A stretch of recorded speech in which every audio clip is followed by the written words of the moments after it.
ñu dem ci beneen point ñëw nag ci waxtaanee si feebar bi en tant que tel tey jii naka la mbir mi tamit di dikkee parce que VIH doon nañu dégg wala boog ci recherche yi yu ma jot a yu ma yot a def waaw 50 ans que ñu nekk ci ëpp na 50 ans yéen a ngi ci biir depuis 80 alors ñu gis ni ñii ñëpp dañu witi yi wax nañ ñu am nañ VIH beneen bi tamit dénombré nañ des personnes yu am VIH wàllante ko léegi loolu lan ban jeexintal la mën a am et puis tamit lan moo war a spécifiquement mbir mi lawaay wi yomb loolu ci si ñoom ñi nga xam ñu ngi yëngu ci wàllu woowu côté boobu. mais bu leen fàtte ñoom ku leen wàll ñi ngeen bi accusé nii di leen tàllaan ay baaraam kan moo leen wàll. ah loolu moom moo tax dëgg bu ngeen sulee bukki yi moo tax ngeen sulaat bukki de.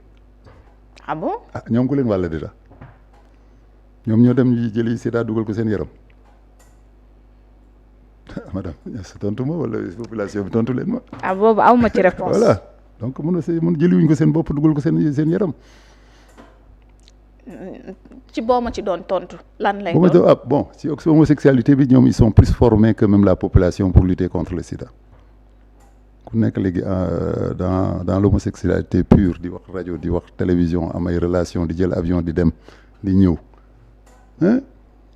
niveau de formation bi ñu am pour prévenir le sida ñun amuñ ko même ñun les médecins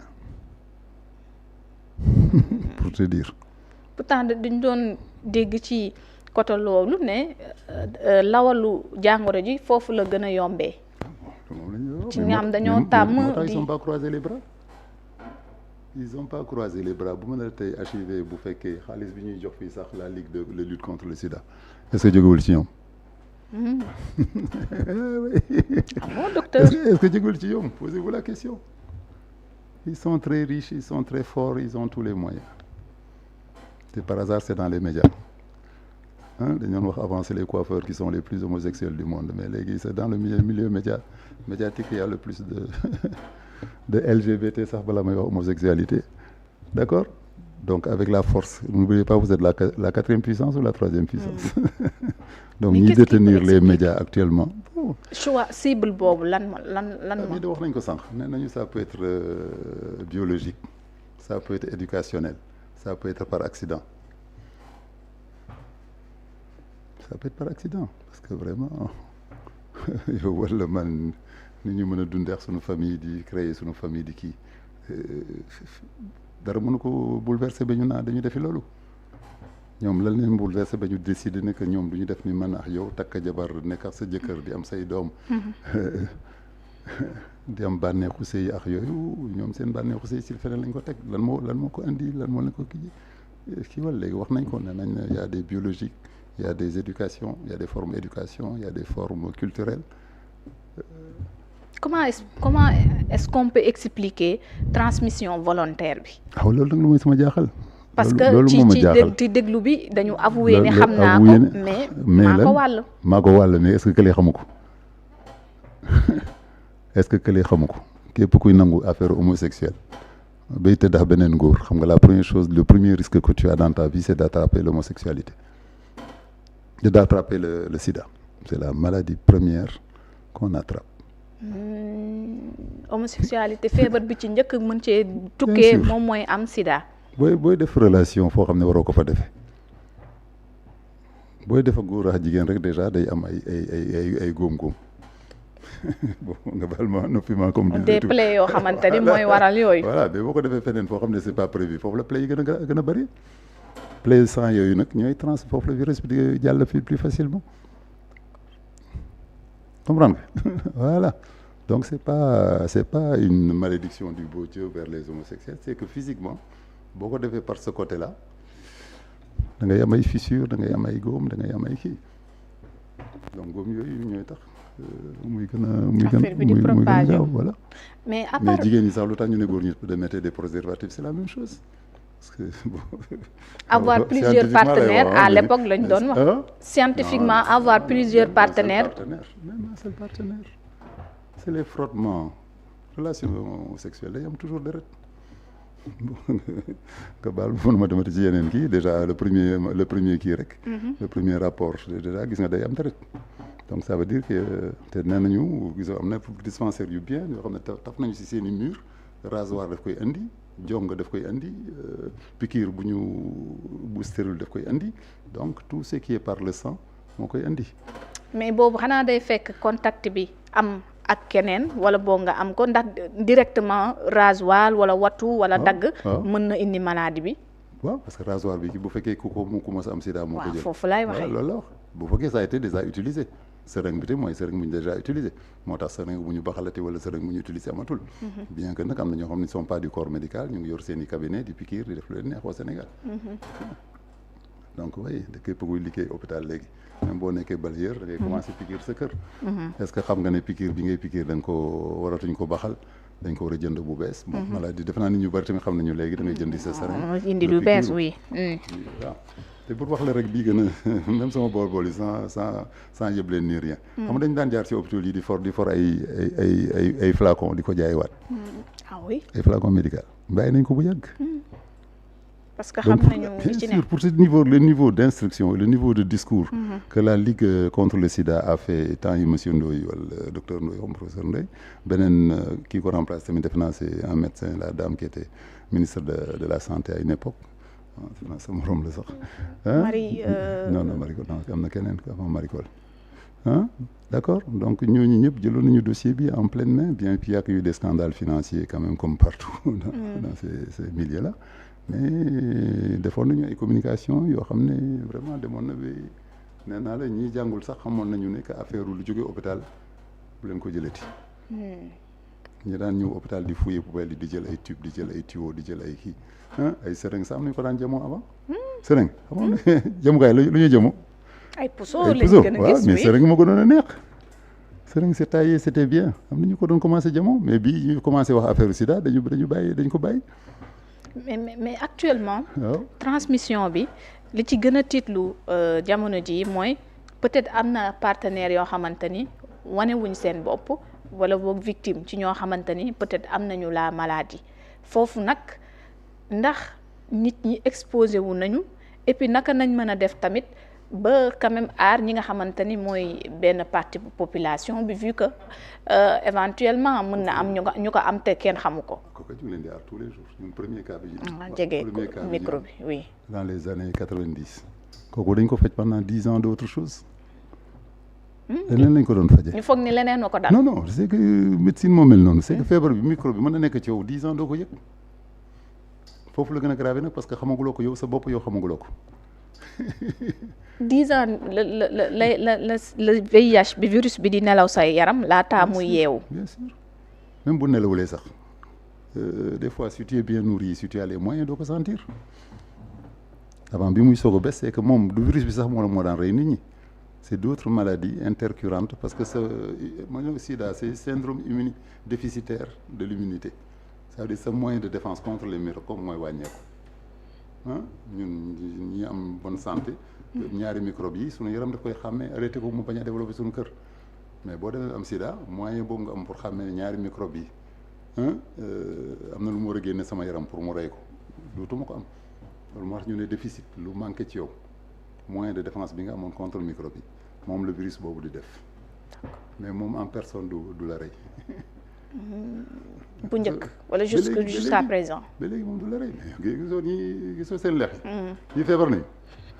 ñii bu fekkoon ne critère u feebar rek la ñuy wax ñii bu ñu demee hôpital kenn du wax ne dañu feebar. mais amul fu muy benn stade boo xamante ne dina manifester des images grabataires nga gis nit ki di. nit ñi jeex am sa mais léegi surtout ñi ngay wax ne dañu bokk ci lobby bi ñu wax naa ne ñoom ñoo tax ñoo gën a maîtriser feebar bi et la preuve xool leen xool ñi accusé ñi que ils ont le sida est-ce que am na image booy gis ci ñoom. muy wane dañu am sida avant dañ daan amay lëgët fii si seen bakkan yi di am maigrissement. amatuñ ko. c'est une maladie qui se soigne très bien ñun am na ñuy nekkal tous les jours ñoo xam ne ñun rek ñoo xam ne dañu am sida. donc dañ leen di loolu traitement la. mais c'est incurable. non on parle même de disparition du microbe. toll nañ foofu. des dispersions parce que léegi am na benn taux bu pourcentage bu ñuy calculer ci yow ngay faju muy wàññeeku. mais ku amul du fekkee am na peut-être ku ko xamul loxoom jotul ginnaaw foofu est-ce que du la problème bi nekk loolu yaa ngi dégg Sénégal sax ñu naan dépistage national la ñu war a def ministre de la santé tey wax ci situation bi surtout ñi nga xamante ni ñoom ñooy xeex jàngoro ji foofu noonu tamit ñu ngi koy def déjà femme enceinte bu dem hôpital xaw ma da nga ko yëg wala doo ko yëg mais test sida bi c'est obligatoire quasi obligatoire pour protéger l'enfant parce que boo ko amee te nga nar a wasin xale bi daf koy mën a am donc pour éviter loolu bu ñu ko teelee testé si yow ñu jox la garab yi xale bi au moins déjà du ko am. kon foofu la ñuy prévenir c'est presque universel au niveau des grossesses moom au Sénégal il y a une politique bon on respecte pas peut-être trop la loi. vu que kenn xamul ses droits mais il y a d'autres institutions dañ lay wax ne est-ce que d'accord nga wala d'accord mais fii Sénégal boo demee dispensaire Koupentoum wala Guinguinéo sax. dispensaire Guinguinéo sax boo fa demoon léegi sage-femme da lay xëcc nii jël sa deret am na une liste d'analyse bu muy def ko mais c'est pour aar la nag c'est pas pour te faire du mal aar sa xale ñu nga teel ko am ñu jox la ay médicaments yow déjà nga bañ ci sonn et sa doom bu juddoo fekk doom maladie bi. ñu ngi wax ci àdduna bi tax feebar bi dafa law bu baax a baax ndax loolu moo tax ñu nemmeeku ko fii Sénégal docteur bu mu nee yokk kàddu gi tuuti xam naa ne moom nii ngay waxee mais donc côté bu ma yokk kàddu gi. voilà nga yokk kàddu non man j'ai l'impression que par rapport à bi ma commencé sama carrière ñi ma ciy gis léegi dañu wàññi est-ce que nag maintenant c'est très spécialisé et c'est gratuit. Les consultations de soins de HIV, de sida sont gratuits, les médicaments sont gratuits. Donc est-ce que c'est pour ça qu'on n'en voit pas autant dans le privé? Mais moi j'avais l'impression vraiment qu'on a atteint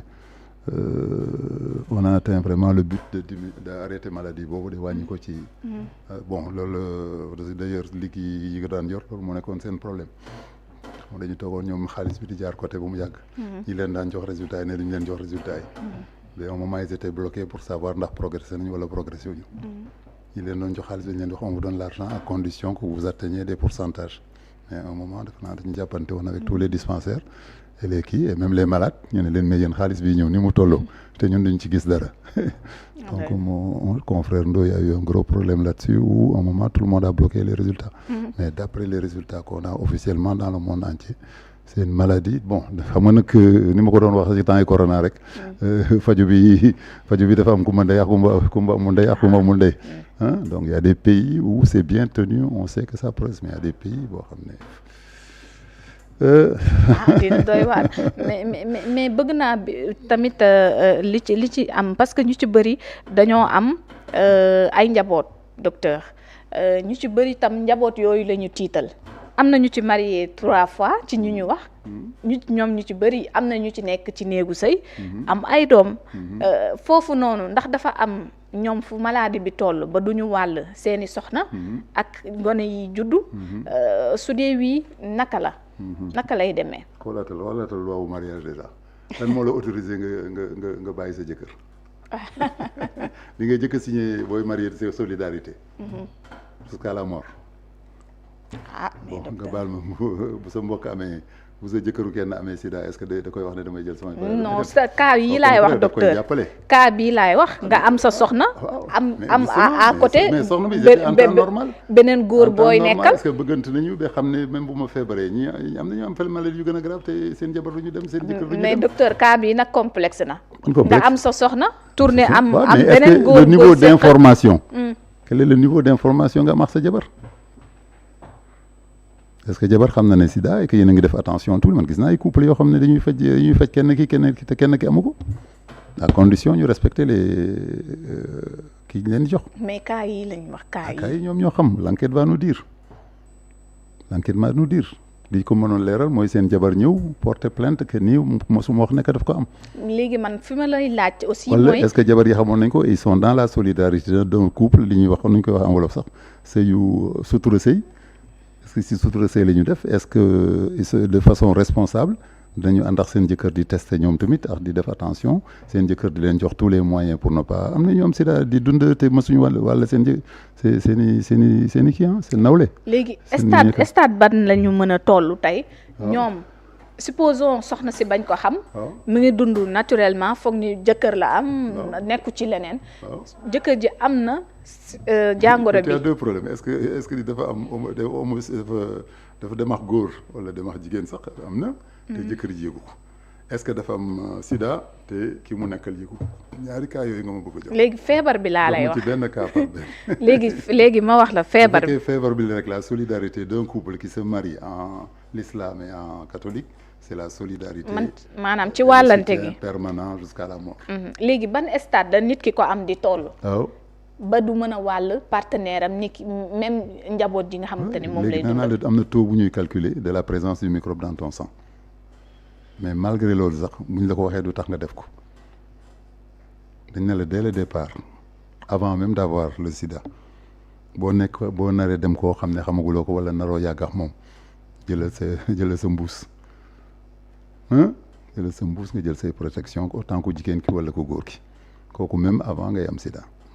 loolu nag boo demee ba xam ne yow am nga sida sa responsabilité wu médecin yi lay faj mooy taaj la famille et leur dire la situation et prendre les précautions qu'il faut pour que ku nekk sauvegarder la santé de l'autre ki am sida sax dañ ko war a protéger moom nañ koy dimbale lekkam naanam du doon benn bu kii mu nekkalee déjà nangu ko jàppale mais kooku man gisuguma ko Sénégal ku ne sa jëkkër dafa am sida damay tas sëy bon personnellement gisuguma ko man gis naa ñu am sida nekk ak seen jabar wala seen jëkkër mais jusqu'à la fin.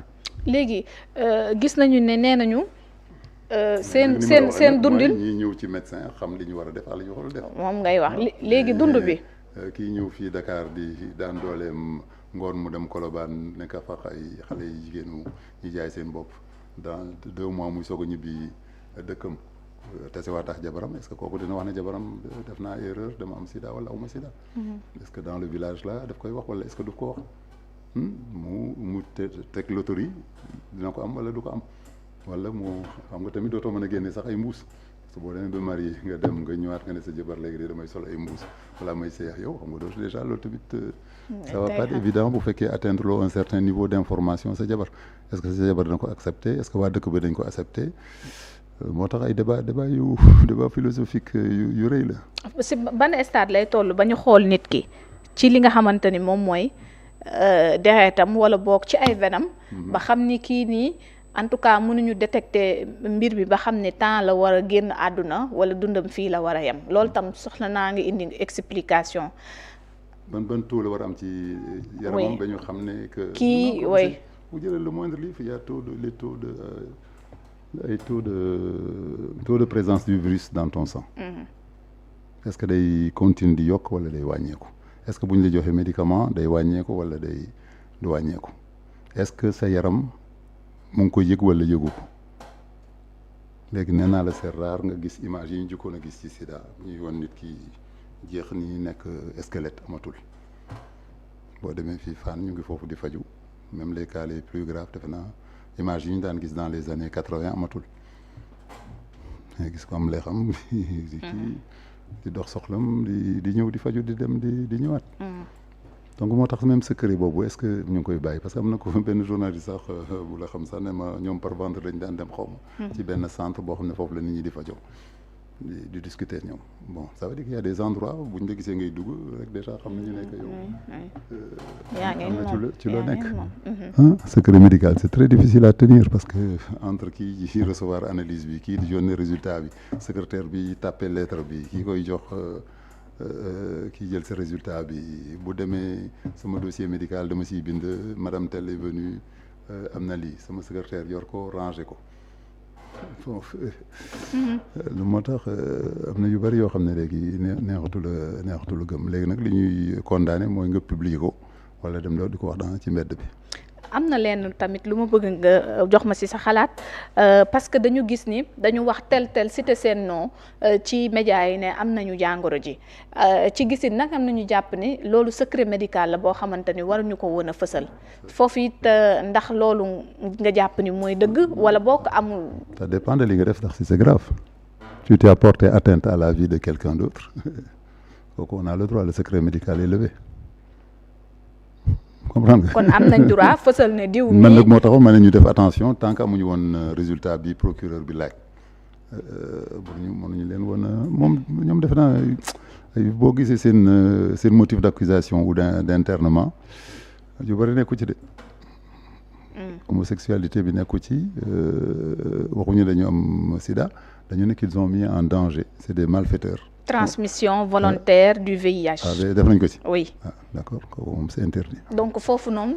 kooku point moom booboo c'est tax mën nañu fësal seen tur wax ni tel tel. ça devient du pénal. pénal nag bu xasee ba nekk pénal am na secret yoo xam ne mënatuñ ko garder. docteur bi mun na permettre ñu jot ci. docteur bi dans des conditions mais fii c'est la justice qui parle. oui c'est la justice qui dit que tu as le sida parce que les gens se plaignent, les gens sont en danger et que c'est toi qui les as mis en danger. D'accord. bu fekkoon ne rek dañu xeex ñu mbëkkante moo tax gisoo ñun des fois on nous demande des dossiers dañuy demande dossier jox ma dossier malade tel mais dañuy bañ. dañuy bañ récemment la am ci les incarcérés démb laa ko réglé avec le colonel ne ko grand yaa ne mën naa la envoyé dossier mais dossier du mën ma la ko envoyé lii la concerne ci est-ce que bi mën a nekk prison gaañu ne fa wala nangam loolu laa la mën a jox. mais son dossier médical où il y a autre chose mënuma la ko jox. donc moom ce qui va l'intéresser c'est que est-ce que li ma def c'est couvert par le secret médical quoi comme secret médical dama boo ko tàppee di nga gis ne am na foo xam ne dañ koy lever médecin bi dañ ko may moom mu lever ko mais le procureur moom dès qu'il y a une mise en danger publique parce que ça devient public en plus ça devient des dangers publics ku jëm xam ne am nga lii nga dem di ko spray le mot anglais di ko spray wala di ko jiw di jiw de façon négative kooku moom il faut ñu arrêter le rapidement. alors ci côté bi buñ leen waree teg loxo. parce que nag prison gis nañu ni mu bindoo. foofu itam plusieurs questions mi ngi jug. ci naka lañ leen mën a defee en un moment sax doon nañ bind ni équation la sax ci procureur bi ci nuñ leen mën a sàmmee ba mbir yi du law ci ñi nga xam ñoom la ñu nekkandool foofu. c'est le chef de cabinet xam nga le chef de kii. pénitent xam nga chef de carré yi la ñu waxoon ne que ñoom ñooy tëddee xale yi sax la ñu waxoon bon malheureusement on l'a retrouvé pendant les incarcérations des gens de Pastef mais kooku tamit doful de kooku tamit def na lu mu nekk kayit bañ ne ko ñii de dañuy dugg fii parce que yii dañu am sida kooku même bu leen mënee forcé te dafa naa dafa ko mën a mu dem foofu de kooku moom y a aucun risque que ñu espérer ko léegi nag à moins que nag ñu gis fa ku leen neex ba kooku nangu tëdd ak ñoom. foofu kon nekkan bi. mais ñooñu ils ont aucun risque d'augmenter le truc bon léegi nag est-ce que seen deret dina tuuru fenn keneen ñëw di ko fomp wala di ko kii bon mais. dañ leen a war a ber wala boog mën nañ faa nekk tout temps. façon prison nag dañ la ber de prison madame dañ la ber de non. si ber bi mais ak ñeneen ñi comme ni ñuy gisee d'habitude chambre yi ñu bokk ko. ay malversation pénitentiaire la de ay malversation pénitentiaire bu ñu bàyyee ba doo ko bàyyi ay prisonniers ñuy tëdd seen diggante loolu déjà c'est une faute même c'est une complicité des pénitenciers. donc ñoom seen bopp ñoo war a veiller que loolu am moo tax am na grillage bu ñuy def kii bon mais nag xam nga à la prison y a pas toutes les lois ne sont pas respectées et l'argent circule surtout il y a de l'argent surtout l'argent gis nga que kii amoon portable ci biir prison lan moo ko may loolu man amoon portable boo soxlaa nga daan dem woote boo soxlaa nga daan dem woote bu ma soxlee waaw boo soxlaa dégg da ngay dem woote en tout cas mënu moon am ñaari portable donc docteur amul risque tey propagation boobu daal di am yow dama nuyu ji leen boo leen di nuyu ji te dama doon defi enquête booy dem defi enquête téléphoné leen ngeen leen da nga bëgg a def un journal avec ñoom nooy demee. maanaam damay laaj. ci est-ce que di nga dem sax ba journaliste am nga journaliste bu bëgg a dem interroger leen pour laaj leen dugg seen néeg. ma matul léegi autorisation de visite. nga dem mais ban journaliste moo fay bëgg a dem. non donc ci fan la ñu mën a jokk ba tey ba nga xamante ni en tout cas dinañ leen mën a toppatoo ndax loolu prévoir nañ ko. non déjà les médecins de la prison vont les prendre en charge. ñoom seen bépp déjà foofu bu ñu fa duggee ñu xam ne ils ont ça les médecins de la pénitence kii dana jël ay précautions de joxe ay indications joxe ay restrictions. ba du law ci prison bi kooku moom vraiment na génn seen xel xam ne daal li ñu dal daal nañu xam déjà li ñu dal fu mu jógee. ak li ñuy def ba mu bañ a ñëwaat. bon léegi nag ñu su ko compris psychologiquement ñoom souvent dañuy bëgg a fayu ñoom seen bopp. kan moo leen ko jox lu tax ñu am ko. et y a un esprit de révolte boo xam ne dañuy bëgg a fayu contre la société. bon idée boobu mën na am nga taxaw mooy comme ku jël pistolet am dañu nangu sama jabar nangu samay doom par un juge qui a décidé que j'ai pas les garder sax mu jël fetal commencé di tirer ci nii. image boobu ngay image bi noonu la xala mel. ah oui. d'accord. Mais bii nag bon je sais pas si c'est plus intellectuel c'est plus truc bu ñu ne quand même y a un milliardaire même qui donnait de l'argent pour que ñu di ko def fii à Saly. c'est grave foofu tamit on est renversé quoi vraiment au lieu dimbale nit ñi jox leen xaalis pour ñu faju ngay joxe xaalis pour ñu feebar. bon bombe atomique a ngi fi de. ah bombe atomique. bombe atomique a ngi fi de. Oui, ce sont des enquêtes yoo xam c'est des personnalités aussi qui ont des responsables qui ont inventé la bombe atomique qui peut tuer l'humanité en un coup moo tax on est perdu un peu dans les valeurs. Dans les valeurs universelles. alors ma bàyyi la kàddu gu mujj goo xamante ne di nga ko jox peut-être pour population bi également ak ñëpp ñi nga xamante ni soxla nañu ko parce que ça intéresse depuis bi ñu jógee xamee lii sujet bi. sama dernier mot bii dañ koy teg de côté. dañ koy teg de côté. de côté nga dem xooli li nekk université nga dem régler li nekk université loolu laa ñaan population bi. Voilà mais ñii moom c'est bien pris. D'accord. problème et ñu bañ ko utiliser même pour cacher la forêt. C'est un premier sujet bi dañ ko jël léegi pour cacher la forêt alors que c'est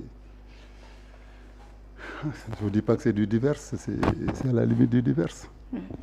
ñu di jëm nit pas que dugg ci këram dafa lu bon ay viol tous les jours ñu dégg ay viol dans les journaux léegi nag li ñu nekk dans les médias nag moo tax aussi mais bu ñu ko utiliser ba làq la chose la plus sérieuse qui se passe au Sénégal d'aller dans une université qu'il y ait des morts devoir de l'argent à des étudiants ne pas leur payer leur argent de ce gouvernement qui est passé partout là et qui fait la même chose.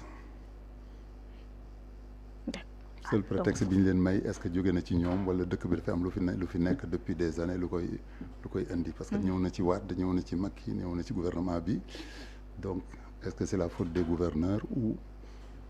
oui. mais bu ñu mënee def dara nañ ko régler man loolu laa gën a ñaan population bi te ñett na si ñëpp jóg lii ñu ñu takkal ko wala dakkal ko.